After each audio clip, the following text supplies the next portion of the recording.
সূরা সাদ। রহমান রহিম আল্লাহ তাআলার নামে। সাদ।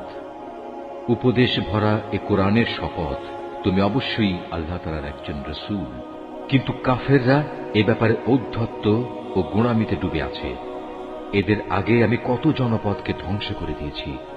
আযাব আসার পর তারা সাহায্যের জন্য আর্তনাদ করেছে, কিন্তু সে সময় তাদের পালানোর কোনো উপায় ছিল না। এরা একথার উপর আশ্চর্য বোধ করেছে যে তাদের কাছে তাদেরই মাঝ থেকে একজন সতর্ককারী নবী এলো। নবীকে দেখে কাফেররা বলল, এ হচ্ছে একজন জাদুকর, মিথ্যাবাদী। সে কি অনেক মাবুদকে একজন মাবুদ বানিয়ে নিয়েছে?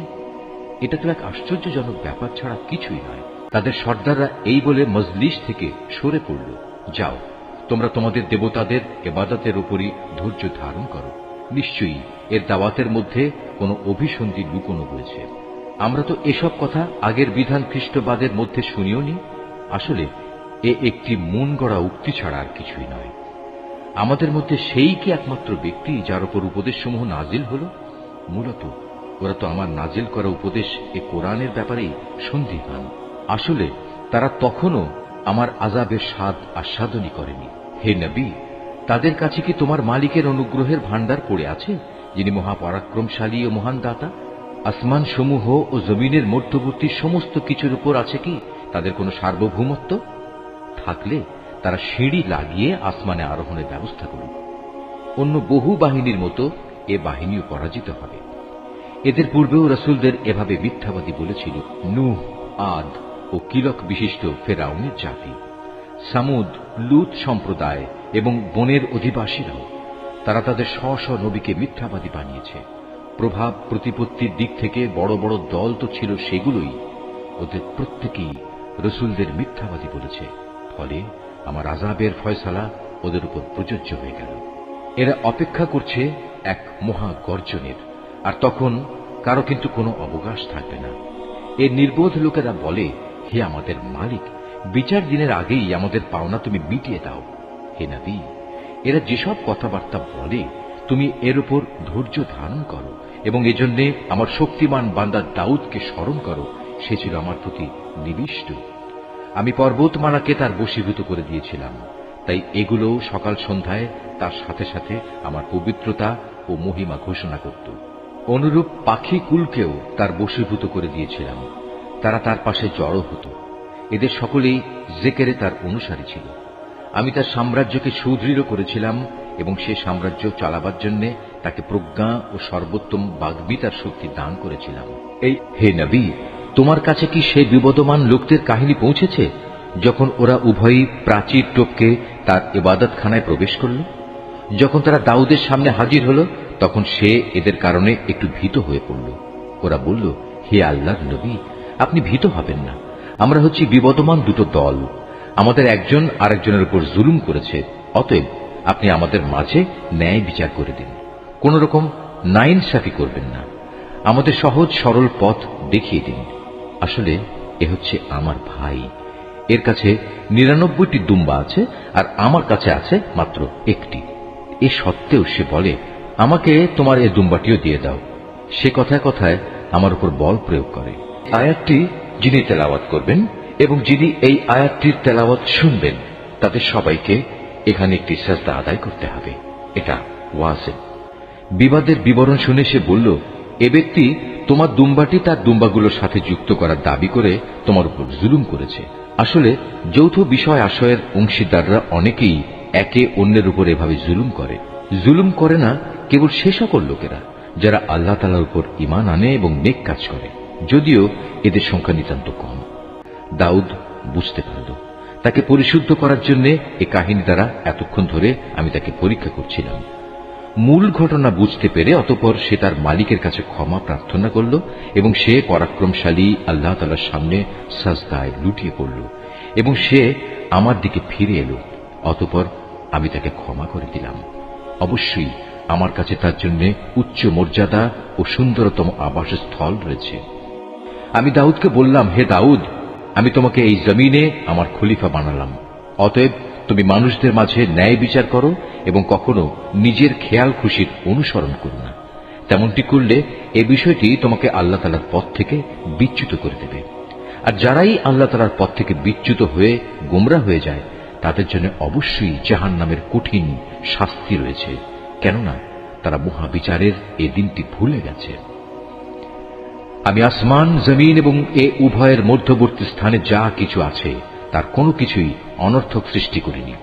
এটা তো সেসব মূর্খ লোকদের ধারণা যারা সৃষ্টিকর্তাকেই অস্বীকার করে, আর যারা এভাবে অস্বীকার করেছে তাদের জন্য জাহান্নামের দুর্ভোগ রয়েছে।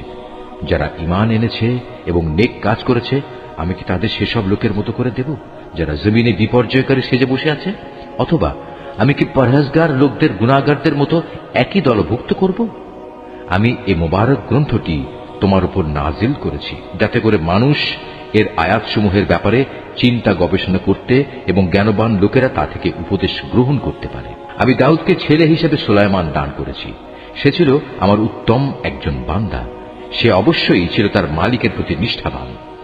এক অপরাহ্নে যখন তার সামনে দ্রুতগামী ও উৎকৃষ্ট কয়েকটি ঘোড়া পেশ করা হল, তখন সে বলল, আমি তো আমার মালিকের স্মরণ ভুলে এদের প্রীতিতে মজে গিয়েছিলাম।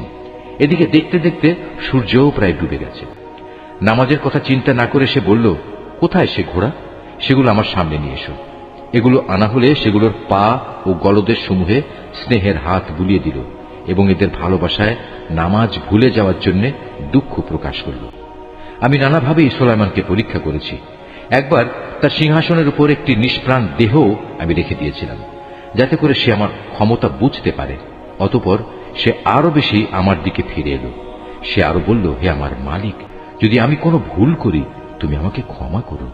তুমি আমাকে এমন এক সাম্রাজ্য দান করো যা আমার পরে আর কেউ কোনো দিন পাবে না। তুমি নিশ্চয়ই মহাদাতা। সে অনুযায়ী তখন আমি বাতাসকেও তার অধীন করে দিলাম। তা তার ইচ্ছা অনুযায়ী অবাধে তাকে নিয়ে সেখানেই নিয়ে যেত যেখানে সে যেতে চাইত। জিনদেরও তার অনুগত বানিয়ে দিলাম, যারা ছিল প্রাসাদ নির্মাণকারী ও সমুদ্রের ডুবুরি। শৃঙ্খলিত অন্যান্য আরো অনেককেও আমি তার অধীন করে দিয়েছিলাম। আমি বললাম, এ সবই হচ্ছে আমার দান। এ থেকে তুমি অন্যদের কিছু দাও কিংবা নিজের কাছে রাখো, এর জন্য তোমাকে কোনো হিসাব দিতে হবে না। অবশ্যই তার জন্য আমার কাছে রয়েছে উঁচু মর্যাদা ও সুন্দর নিবাস। হে নবী, তুমি আমার বান্দা আইয়ুবের কথা স্মরণ করো, যখন সে তার মালিককে ডেকে বলেছিল, হে আল্লাহ, শয়তান তো আমাকে যন্ত্রণা ও কষ্টে ফেলে দিয়েছে। আমি বললাম, তুমি তোমার পা দিয়ে ভূমিতে আঘাত করো। জমিনে আঘাত করার পর যখন পানির একটি কূপ বেরিয়ে এলো, তখন আমি আইয়ুবকে বললাম, এ হচ্ছে তোমার পরিষ্কার করা ও পান করার উপযোগী পানি। আমি তার সাথে তার পরিবার পরিজন ও তাদের সাথে একই পরিমাণ অনুগ্রহ দান করলাম। এটা ছিল আমার রহমতের নিদর্শন ও জ্ঞানবান মানুষদের জন্য উপদেশ। আমি তাকে বললাম, তুমি তোমার হাতে এক মুঠো তৃণলতা নাও এবং তা দিয়ে তোমার স্ত্রীর শরীরে মৃদু আঘাত করো। তুমি কখনো শপথ ভঙ্গ করো না। নিঃসন্দেহে আমি তাকে ধৈর্যশীল পেয়েছি। কত উত্তম বান্দা ছিল সে ছিল আমার প্রতি নিবেদিত। হে নবী, তুমি আমার বান্দাদের মধ্যে ইব্রাহিম, ইসহাক ও ইয়াকুবকে স্মরণ করো। ওরা সবাই ছিল শক্তিশালী ও সূক্ষ্মদর্শী। আমি একটি বিশেষ ব্যাপারে এই পরকাল দিবসের স্মরণ গুণের কারণে তাদের নেতৃত্বের জন্য নির্দিষ্ট করে নিয়েছিলাম। অবশ্যই এরা সবাই ছিল আমার কাছে মনোনীত উত্তম বান্দাদের অন্তর্ভুক্ত। হে নবী, তুমি আরো স্মরণ করো ইসমাইল, ইয়াসা ও জুলকিফলের কথা। এরাও সবাই ভালো মানুষের অন্তর্ভুক্ত ছিল। এ বিবরণ হচ্ছে একটি মহৎ দৃষ্টান্ত। অবশ্যই পরহেজগার লোকদের জন্য উত্তম আবাসের ব্যবস্থা রয়েছে। সে উত্তম আবাস হচ্ছে চিরস্থায়ী এক জান্নাত, যার দরজা হামেশাই তাদের জন্য উন্মুক্ত থাকবে। সেখানে তারা আসীন হবে হেলান দিয়ে। সেখানে তারা পর্যাপ্ত পরিমাণ ফলমূল ও পানীয় সরবরাহের আদেশ দেবে। তাদের পাশে আরো থাকবে আনত নয়না সমবয়স্কা তরুণীরা। হে ঈমানদাররা, এ হচ্ছে সেসব নিয়ামত যা তোমাদের বিচার দিনে দান করার প্রতিশ্রুতি দেয়া হচ্ছে। এ হচ্ছে আমার দেয়া রিজক, যা কখনো নিঃশেষ হবে না। এ তো হল নেককারদের পরিণাম। অপরদিকে বিদ্রোহী পাপীদের জন্য থাকবে নিকৃষ্টতম ঠিকানা, জাহান্নাম, যেখানে তারা গিয়ে প্রবেশ করবে। কত নিকৃষ্ট নিবাস এটি! এ হচ্ছে তাদের পরিণাম। অতএব এবার তারা জাহান্নামের ফুটন্ত পানি ও পুঁজ আস্বাদন করুক। তাদের জন্য রয়েছে এ ধরনের আরো বিভৎস শাস্তি। যখন দলপতিরা অনুসারীদের জাহান্নামের দিকে আসতে দেখবে, তখন বলবে, এ হচ্ছে আরেকটি বাহিনী যারা তোমাদের সাথে জাহান্নামে প্রবেশ করার জন্য তেড়ে আসছে। আল্লাহ তাআলার অভিসম্পাদ তাদের ওপর। তাদের জন্য কোন রকম অভিনন্দনের ব্যবস্থা এখানে নেই। এরা জাহান্নামে গিয়ে পতিত হবে। তারা দলপতিদের বলবে, বরং তোমাদের উপরও আল্লাহর পক্ষ থেকে অনুরূপ অভিসম্পাদ। আজ এখানে তোমাদের জন্যই তো কোনো অভিনন্দন নেই। তোমরাই তো আমাদের এ মহা বিপদের সম্মুখীন করেছ। কত নিকৃষ্ট তাদের এই আবাসস্থল। যারা এদের অনুসরণ করেছে তারা বলবে, হে আমাদের মালিক, যে ব্যক্তি আজ আমাদের এ দুর্গতির সম্মুখীন করেছে, জাহান্নামে তুমি তার শাস্তি দ্বিগুণ বাড়িয়ে দাও। তারা আরো বলবে, এ কি হলো আমাদের, আজ জাহান্নামে আমরা সেসব মানুষদের দেখতে পাচ্ছি না কেন, যাদের আমরা দুনিয়ায় খারাপ লোকদের দলে সামিল মনে করতাম? তবে কি আমরা তাদের অহেতুকি ঠাট্টা বিদ্রুপের পাত্র মনে করতাম? না আমাদের দৃষ্টিশক্তি তাদের কিছুই দেখতে পাচ্ছে না? জাহান্নামীদের নিজেদের মাঝে এ বাক বিতণ্ডা সেদিন হবে অবশ্যম্ভাবী। হে নবী, এদের বলো, আমি তো জাহান্নামের একজন সতর্ককারী মাত্র। আল্লাহ তাআলা ছাড়া অন্য কোনো মাবুদ নেই। তিনি একক, তিনি মহাপরাক্রমশালী।